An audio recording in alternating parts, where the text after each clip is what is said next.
Hi, I'm Fenby-Hulse. I work in the Centre for Research Capability Development at Coventry University.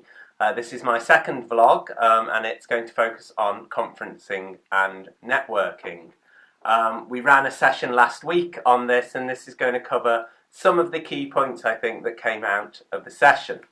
The session started with a discussion in groups about why we go to conference, thinking about those drivers, and asked participants to really work out the key reasons they attend a conference and why they go to specific conferences, to try and start to think about why you're there and what you're looking for and what you can plan for in advance. This led us on to talk about networking and what constitutes networking and how networking works for different types of people. In particular, we talked about the spectrum of introversion and extroversion, and how a lot of networking tips and tricks can often focus more on an extroverted approach to networking. And we took Devorah Zach's book, Networking for People Who Hate Networking, a field guide for introverts, the overwhelmed and the underconnected, 2010, as a starting point. And she says two interesting things. The first, introverts, the overwhelmed and the underconnected, fail at traditional networking by following advice never intended for us in the first place.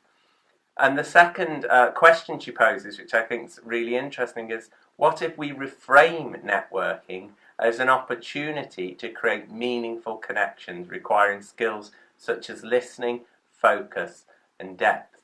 And I think that helped some members in the group to start to rethink our strengths in terms of networking, actually how we go about networking. It's not necessarily about collecting the most business cards. It could be about having some deep and meaningful conversations with a few people.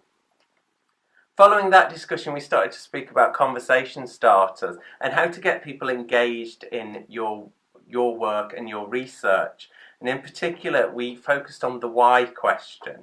And Simon Sinek's book, Start With The Why, from 2009.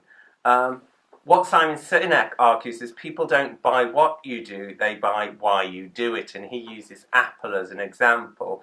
People buy into Apple products because they're disruptive, they're innovative, they reconceptualize design. They're not necessarily buying them because they're a computer, because they store music in that sense.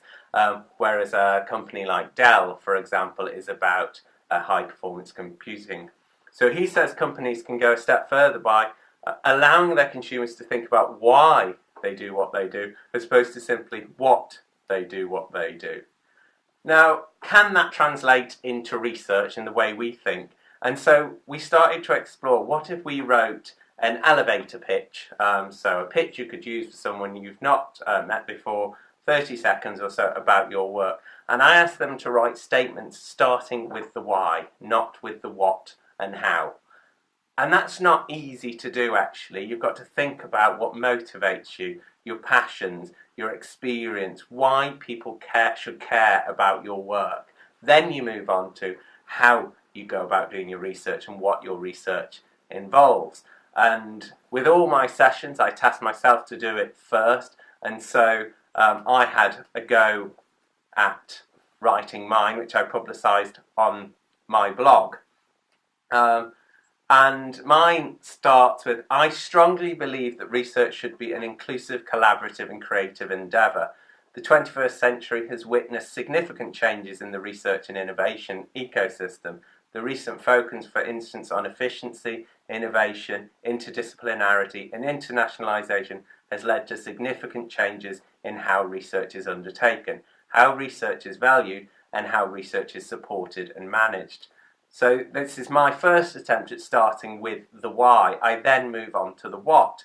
Working as both a researcher and practitioner in the new and emerging area of research capability development, I design and develop interventions to support researchers, from PhD to professor, to navigate the complex and changing research landscape, to critique, develop and refine their research practices, and to determine and fulfill their research potential.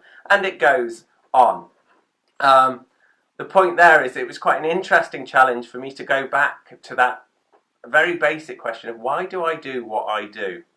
And will that allow people to understand more easily, or help people understand, or even engage people in what I do, more than me simply saying, I'm a lecturer in research capability development and I do training on communication skills, networking and conferences. It's not quite the same, it doesn't have quite the same effect, although in essence I'm saying the same thing. So this was one of the key tasks of that session, start with the why.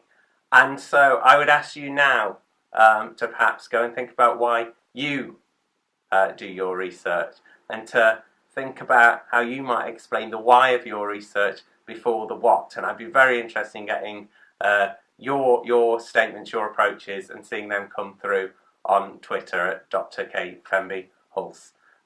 That's all for today, keeping it shorter this time as I experiment with the vlog is. And again, I would recommend everyone experiment with this medium to see what it can do.